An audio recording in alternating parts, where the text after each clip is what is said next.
Hello everyone and welcome to Paper Peony. I'm Kimberly Jones and I'm an independent demonstrator for Stampin' Up. Today I have for you a card using the Sunset Coast Suite that is in our May through August catalog. We still have a couple weeks before August is gone, so you want to grab this. If you love this suite, you want to grab it before it's gone, because at the end of August, almost everything, if not everything, in that catalog will be retired. This is using the Sunset Coast papers, which happen to be beautiful. They have iridescent foil on each piece for the sunsets. This is the paper. This is the sheet we're actually using on this project. But there's this one, and that one, and the pink. This one, which is really pretty. Yep, that one's this one.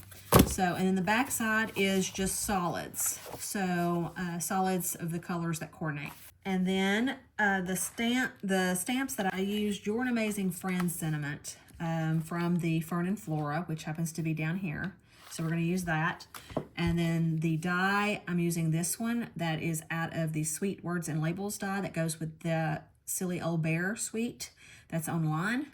And these dies are amazing. As you can see, there's a lot of labels that you can use for your different sayings. I'm using Balmy Blue, and this is 11, 4 1/4 by 11, and we're going to score it at 5 1/2. This happens to be, we're going to do it as a tent card. My sample I did as a book fold, but I'm going to do a tent fold on this one. So it happens to be my actual favorite fold.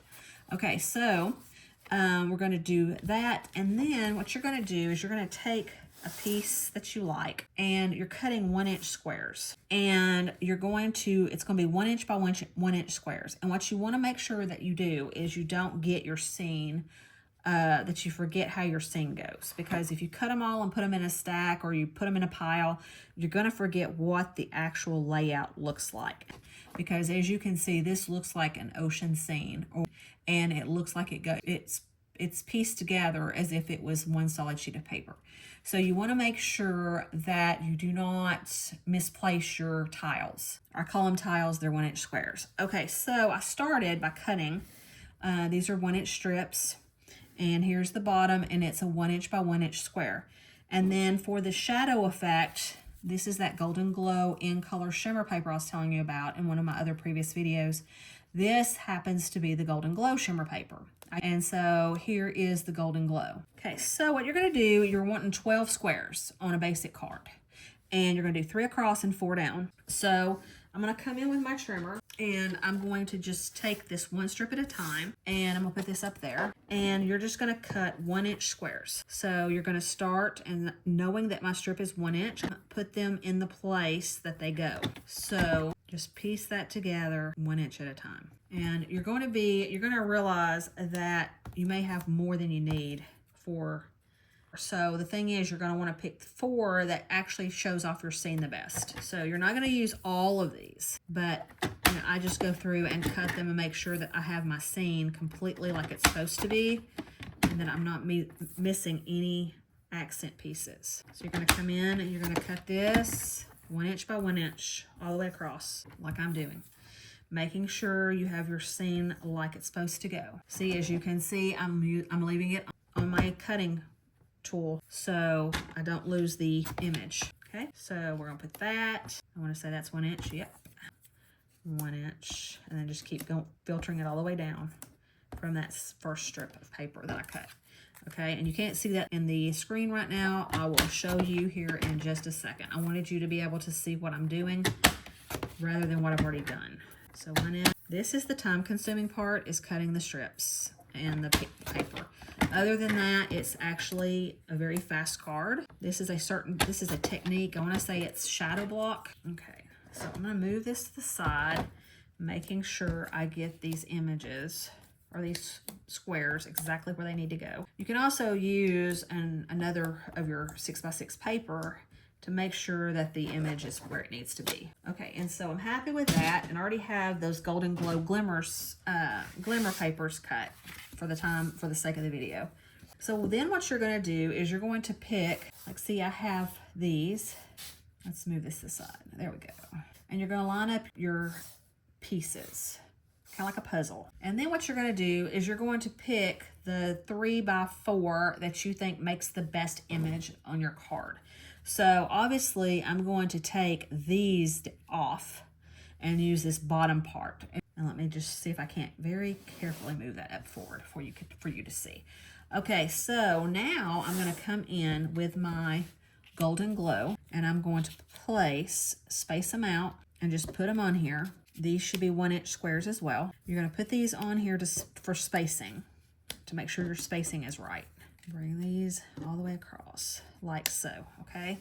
Then you can kind of get a feel for where your squares need to go. And remember that the actual water ones, the designer series paper, is going to be, that's what's causing your shadow effect.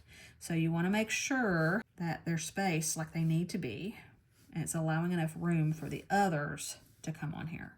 And when you're happy with this, and I need to put this over because I'm seeing that I have more of a margin over here than I do on the left side of my card. So you can kind of move them in if you need to. And just play with it until you're happy with the position of your blocks. So very carefully pick it up and then glue it down. And then just keep piecing them one by one. The shimmer paper is shimmery on both sides, so it doesn't matter which piece goes down. And just remember these pieces, the glimmer pieces, or if you use cardstock, you can use plain cardstock if you want, like a dark colored cardstock to make your shadow effect. I just wanted some more bling on my card, or that secret C color, a color coordinating bright color. So, but I thought this Golden Glow was really pretty with the sunsets. So you're just gonna come in and just piece this together. And then we're gonna come in and do this far left side. Whoops, let go of that too soon. This is actually a very fun technique, especially if you love puzzles. It feels like a puzzle, really. And so then the last one, once you get that down, then you're stuck with this. And this one's a little crooked. Okay, now let's get this stuck down. Okay, all right. So there is your shadows, okay? Your shadow pieces. And then what you're gonna do is you're gonna take these and you're just going to slightly go, you're gonna leave a little bit of a left margin, a little bit of a bottom margin. And so it's gonna be kind of up and over, and you're going to use dimensionals to make them pop up off of the card. So I'm gonna bring in my dimensionals and I'm just gonna put 2 on each one, kind of like in a diagonal, kind of like that right there.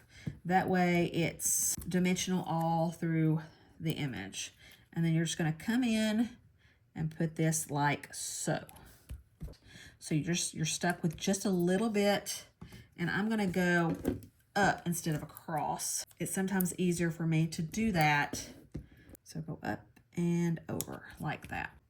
I didn't want the gold to come up, I wanted the image to come up. There we go. Okay, and you're just gonna do this for all 12 squares. And as you do them, it becomes faster once you get a system going. But you can do this with any designer series paper, any cardstock as your background. Even though you do 2 of the same cards or 2 of the same style of cards, the images themselves will make it look a completely different, like a totally different card. Making sure you come up and over, there you go. And then it's always good to have the sheet of paper, the designer series paper, like one of the originals that you haven't cut up, like this one right here, to make sure that you're piecing it correctly. So then we'll just start from the bottom on this one and go up. And as you can see how it's coming together. And this is the last one. Okay, so there is your, and I want to put this a little bit closer down because I feel like it's a little bit higher up than the other ones, and that's going to bother me. So let's come in, let me make sure that's straight first, and then just kind of gauge it a little bit.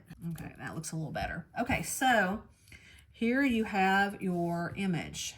Now the next thing we're going to do is we're going to do our sentiment, and that's called You're an Amazing Friend. As you can see what I've done here. And I'm bringing in the Secret Sea Blue, which is a really pretty navy. It's kind of an in-between a navy and a black. And in the catalog, the May through August catalog, on page 26-27 is where you're going to see the suite of these of this collection. And I'm using the shimmer paper, the shimmer vellum that comes in this collection. And this is the Balmy Blue. And then you've got Barely Blush, which happens to be one of the brand new in colors. And then you have an iridescent color. The iridescent color, you could probably use Copic markers and color as a different color if you wanted a different color on your shimmer vellum. I went ahead and did that die cut that I was telling you about from the Sweet Labels and Dies. and that shimmer paper. And so this is what I used. And then I stamped You're an Amazing Friend from that Fern and Flora stamp set. And came in here and inked it, making sure it's nice and centered. And while that is drying, because it is on vellum, I'm going to come in and put my sequins on here. So we're going to come in and add some bling to this. And I think I only did 4 on here and then 2 on the saying. So let's bring this back in here. And I'm going to do this real pretty red color on both sides, like so. Now, because I've done that, then I can use that is where I'm going to put my adhesive on the underside, so that way you don't see the adhesive that I'm using. So I'm using a tiny glue dot, and I'm going to put it underneath where I put the sequins on the other side, and it's kind of giving me that where I'm supposed to put it. So you're going to come in and you're just going to put this right in the center, kind of like in between that second row and third row, making sure that where you put your adhesives is where it's going to glue down. And let's see.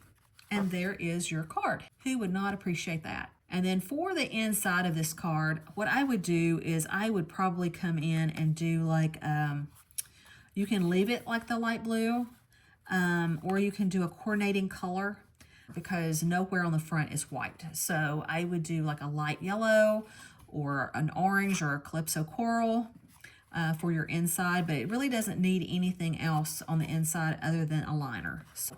But there is this card here. I hope you give this technique a try. It's actually kind of fun. I hope to see you in upcoming videos, and I hope you give the Sunset Coast a glance, because it is leaving after the month of August, and this has been one that I have really enjoyed playing with this summer. So I will see you in upcoming videos. Have a great evening. Bye-bye.